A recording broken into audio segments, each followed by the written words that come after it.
Rated E for everyone's a pussy.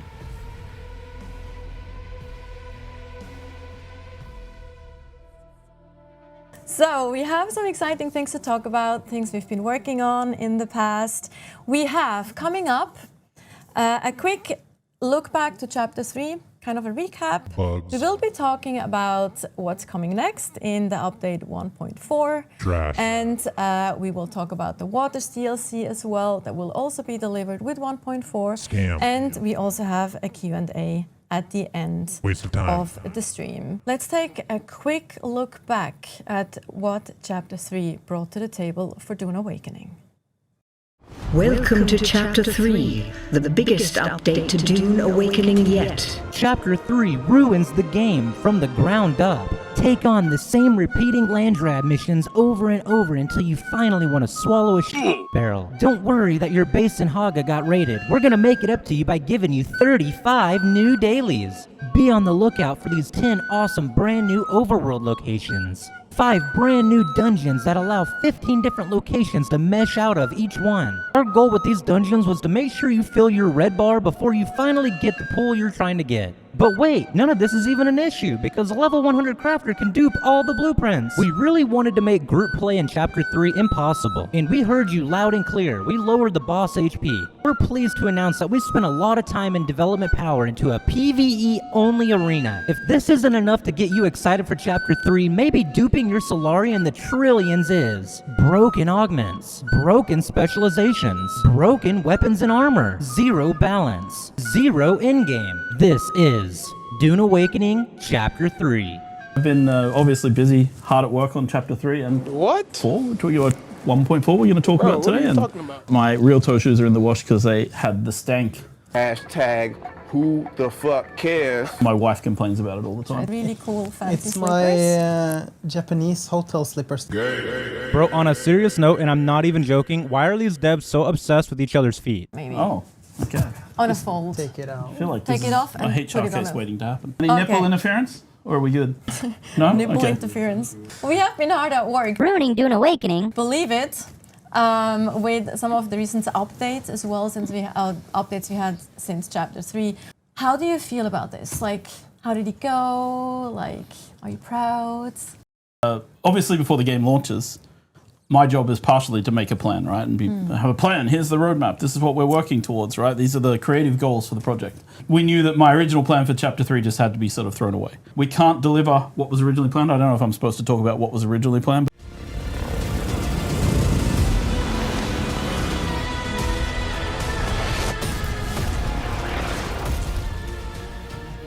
In the deep desert, beyond the shield wall, hundreds of players scour the landscape, hunting for spice. Every spice blow has the potential to become a heated battle, with multiple guilds vying for the precious melange. Even when it looks like defeat is inevitable, those who understand desert power can awaken Arrakis itself.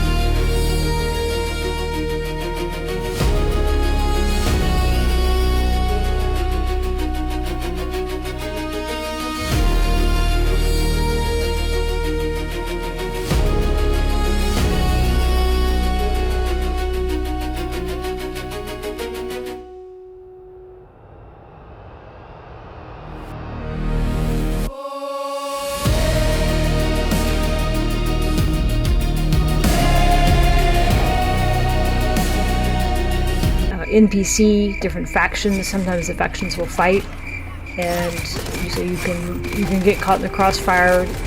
Good shit, dude! We got a guy coming in on the west side. Who's that over there? Is that us? Running around in these labs is so immersive. You can get lost in them. There's all of these spaces and could be holes. And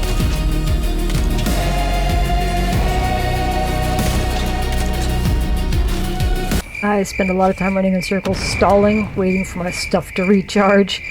because I rely so heavily on like the voice that come here This guy mobs. stinks! Otherwise, 20 up from here, bro! Oh my god. Oh my god, bro. Arrakis is this unrelenting anvil against which people are beaten and shaped and forged into something that's stronger. It's like a train coming into the station that doesn't stop. You just jam on the brakes and let the sparks fly in. Arrakis is a test. Pivot time, everyone turned on a dime and started working on this stuff, and we managed to, I think, deliver a pretty huge update after a lot of work. So yeah, it was a... Yeah, I'm really happy, but the team really pulled through and delivered on this one. Yeah. This was what really mattered at that time. So, and I'm pretty happy to see how it's been received. The player seems to have enjoyed it. We built a great foundation. Like the foundation we built is, we spent a lot of time building a good system for dungeons, a good system for bosses. Of course, we have many more cool things that the teams are working on that, of course, we can't really talk about just yet. But I think it's also really nice to have that PvE option in the Deep Desert, because then people can, amass resources and they don't feel like they can dip their toe into PvP and they don't feel like, oh, I'm going to get super punished because they know, oh, I have a lot of things at home. Recovery is easier now. Exactly. It's easier to recover from that, which I understand. The game punished people with too much loss. Arrakis is a test. The intention was every time we saw the desert, it was highly brutal, and if you went out into the desert without the right protection and without the right knowledge, that it was sure death. The ultimate goal is to have complete control. Losing vehicles really hurts people. Can you tell us what a safe space is? I mean, a place where you're not going to get hurt or ridiculed. And so in the deep desert, when you crossed the PvP line unprepared for combat and you got attacked, that was the attacker's fault and not yours, correct? Yeah, that's not a safe place. So it's violent. It's not safe at all to be. No, because that's ridicule. That's being made fun of. It's using that as a caricature. And you're not joking, are you? No. Oh my gosh. Okay. Yeah, times have really changed. I can't believe how insensitive these people are these days. Yeah, I'm not sure where they think they can get that idea. No clue. You're still not joking, are you? Still not joking. Okay. All right. Thank you. Just talking about the issues of the day. I'm trying to find out why they're always crying about needing a safe space. Because nowadays they're just, they're scared. They're scared of the real world. They're children, all of them. Like I can't stand half the people around here. Like me neither. To make meaningful PvP without meaningful loss. Exactly. Right, which is why the choice to make a PvP deep desert where there can be meaningful loss, right, so that people still feel that the risk is there and the tension of those moments still exists. What tension? What risk, Joel? You guys have quite literally gutted every bit of risk out of this entire game. The meaningful PvP came from resource control and denial from other guilds. You've essentially turned this game into a buggy, shitty-ass farm sim. Still that moment of tension when you go out into the PvP deep desert and you still feel like you're flying out and you're looking, check your six. Where are people coming from? Is there anyone around me? What moment of tension are you referring to? There's quite literally zero tension to the PvP zone. There could be a little tension if rocket pod thopters didn't fly as slow as a fucking snail, but you already ruined that fun months ago. It is so beyond obvious that none of your group actually plays your own game and you literally take statistics off of a spreadsheet. But yeah, so we are listening and paying attention. Yeah, you're sure as fuck listening, but to the wrong crowd. You literally do not see your game bleeding and dying before your very eyes, and you guys will die on this hill. And it's so sad that you guys are so delusional that you stroke each other's egos, giving yourself the false promise that you actually are doing well. And then on the PvE side, yeah, I think there's things we can do to make the Deep Desert a less boring PvE experience, because one of the things I would say is that it was never designed, like the content in the Deep Desert was always that tension, those moments with other players, and PvE has sort of not got the same tension. You mean it's almost like this game was never intended to be a fully PvE game and it's boring, right? So now you have to essentially throw more shit at the wall and see what you can do to make the PvE experience less boring, because it wasn't intended to be a PvE game. But my god, the player base speaks for itself, right? This is the sign of a great game you guys have going on here. A lot of things that people internally also are aware. I'm also glad you mentioned the ornithopter gliding thing. That was, I know, a big pain point recently, the surfing. We are paying attention to pretty much everything being said out there. So if people are worried, keep racing it. That's great. we want you guys to raise anything that you see as an issue. You guys do realize that Orny surfing is only the meta because you gutted out the only aerial combat there is in the game, right? And you guys claim that you listened to your community, but you didn't listen to a damn thing we told you from closed beta. Broken skill tree, broken weapons, game-breaking bugs, an in-game loop that absolutely will fail if it goes to live launch. But you guys knew what was best, right? Your bleeding player base speaks for itself. You guys have zero backbone and listen to the absolute worst of the community that you could listen to. Your small group of yes men that you do listen to have literally ruined this game. And we have a great community team, a great CS team, a great live team, and they keep looking at this stuff, and we evaluate all the time. I would have to strongly disagree. As a matter of fact, the only people in your entire office that deserve a job are the audio engineers, the artists, and Vanessa, because they are quite literally the only people in this entire group that have done anything right. And I feel bad for Joel because I know deep down he wants the PvP vision. It was always his dream. But unfortunately, his higher-ups have forced him in a different direction, and so he's forced to be the captain of a sinking ship. Thing with this, the self-hosted, I think it launches with a somewhat limited set of options, and we're adding more and more. So there's going to be, you can get access to most options, but it's a bit convoluted to figure out how to configure it. So Okay. we'll make it pretty obvious, Yeah. the options that do matter for most people with documentation and all of that stuff, and then we'll keep making that more accessible. And then we also expect some of the community to build tools around it. So essentially they're going to add self-hosted servers, and there's no doubt going to be mod support at some point in the future. And they're undoubtedly doing this because they absolutely have zero idea how to code their own game. They know the only thing holding their other game together, Conan Exiles, is mod support. So you guys get ready for some ERP pixel fucking servers. We will actually look at 1.4 and what's coming your way with 1.4, but also we have a quick teaser for you. So take a look.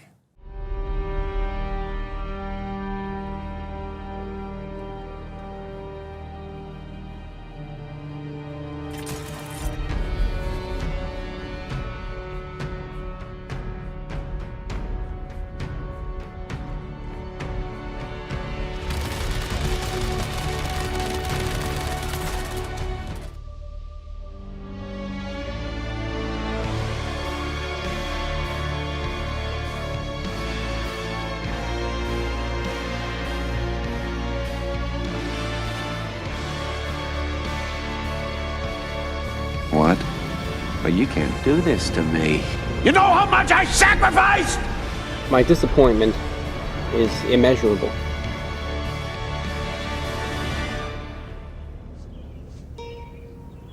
What the fuck is this piece of shit?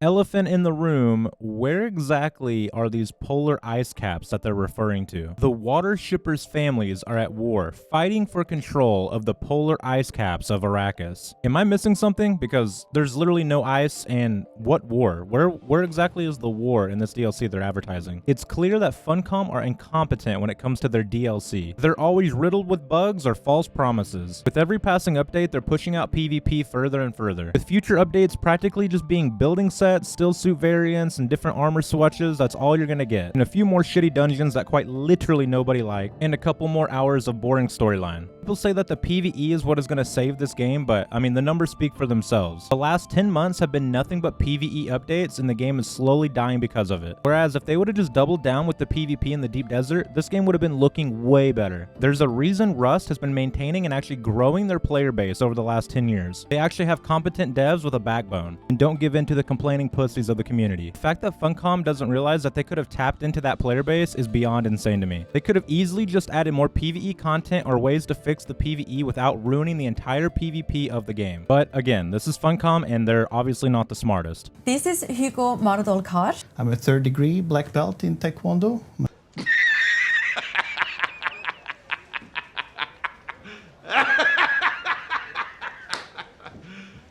You serious?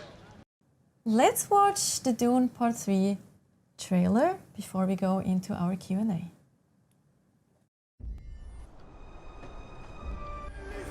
Briefing, reported, briefing, briefer, reported, briefing, reported, briefer.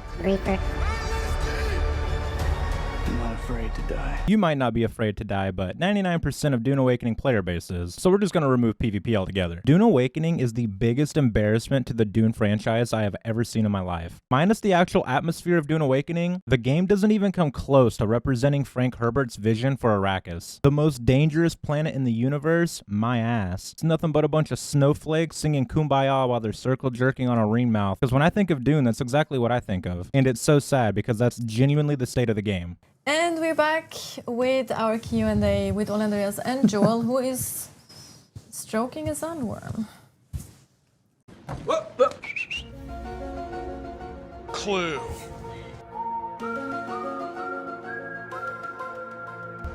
It's a clue.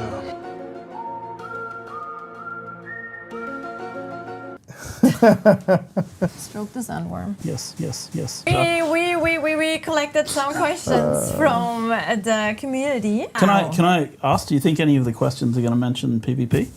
I don't think so. No, probably not. No one has any questions about that. I mean, I've seen them. There's not a single PvP question in here. So it's like they're self-aware yet stupid at the same time. It is the most insane thing to me. I can't say concretely when, but there's definitely some thoughts in our mind about how to reuse that level and that arena for future content. So they're just now talking about making that PvE arena into PvP as well. Something that should have been added along with Chapter 3 to begin with. They really don't even give us a concrete answer if it is coming soon, just another cryptic message. Which, not that it matters, the player base is dying anyway, so by the time they do add it, they'll be down to a couple dozen players. Any plans for matchmaking to find friends? Not any plans now, not currently. No, I don't think so. You mean to tell me that you're not going to add a feature that should have been in the game from launch? A feature that would have helped so many solo players in small groups. For a hashtag MMO / hashtag not MMO anymore, this game has the worst communication features I've ever seen in my life. Things change fast based on feedback and what we see people wanting, hoping for, and yeah. We have pretty good metrics from how people play the game. Yes. And we pay a lot of attention to, because, like, this is going to sound like I'm retarded.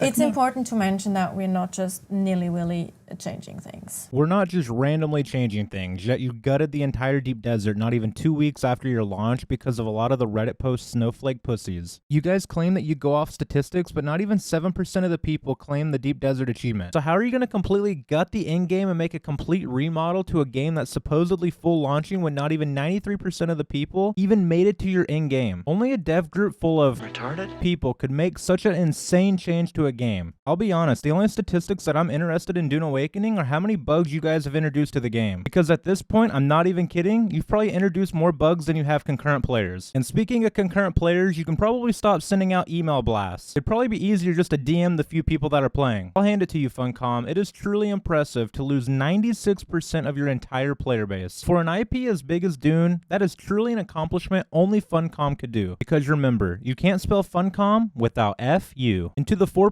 who are still playing this game, may not be today, or tomorrow, or even a month from now, but there will be a time where you stop and think to yourself, what in the fuck am I going to do with all these resources? There's only so much PvE farming Care Bear bullshit you can do in this game. No in-game resource sync, this game is quite literally just a shitty farm sim. It's stale, it's boring, there's no in-game, there's zero loot. What little bit of PvP is left, if you can even call it that, is meaningless, as well as insanely unbalanced and bugged. The PvE side of the game is an even bigger joke. The NPCs are almost as brain dead as the actual devs that created them. Every dungeon they add has almost no uniqueness, and difficulty isn't scaled off of abilities, but by just being a bullet sponge. And this video might seem like a lot, but I am a player with over 4,000 hours in Dune Awakening. That's also including my time as a closed beta tester. And there's no doubt that I got my money's worth out of this game. I've grown my YouTube channel completely based around the game Dune Awakening, which I'll be honest with you guys, I have completely enjoyed and loved every minute of making all this content for you guys. There comes a point where this game is not what it was meant to be and not what it was advertised to be from the beginning. The original vision of Dune Awakening has obviously been gutted for a more brain dead experience. But hey, I guess that's just the world we live in and people need their safe space. Most of the players that play Dune Awakening spend more time bitching on Reddit than they actually do improving their skills within the game. And while I hate to see it in this way, I just don't think I can further support Dune Awakening. Like I said, I personally have over 4,000 hours and most of the people in my guild have 2,000 to 3,000 hours. We've all been longtime closed beta testers and we told them everything that was wrong with this game from the beginning. And it's clear that Funcom just doesn't give a fuck about the community's opinion. Well, or at least the people who actually know their game inside and out down to the decimal point. They'd rather listen to their favorite Vertigo streamers and Reddit chat warriors. But in this world of make-believe that we are currently living in, maybe these devs are identifying as great devs. Who knows? But all I can say is I'm absolutely disappointed in you, and fuck me for giving you guys a second chance. I genuinely don't think that you could pay me any amount of money in the world to play another Funcom game. That being said, if you have any self-respect for yourself, you should go support another dev group that actually cares. I'm also working on a documentary style video for Dune Awakening, the downfall of Dune Awakening from literal beginning to the very end. So many untold stories, so many different little things that I'm going to tell you guys about, from Funcom actually threatening to sue me to all the cheap and scummy business practices that Funcom does. I'm about to spill the tea on all of it. It's been a great ride for all of you guys who have enjoyed watching me play Dune Awakening. Unfortunately, the game will never be the same again. And I'm really hoping another competent dev group sees the structure of what Dune is and what it could be, and turns it into the game that Dune Awakening could have been. But until that happens, we'll be looking for another game to create content for, and I'll see you guys again for my Dune documentary.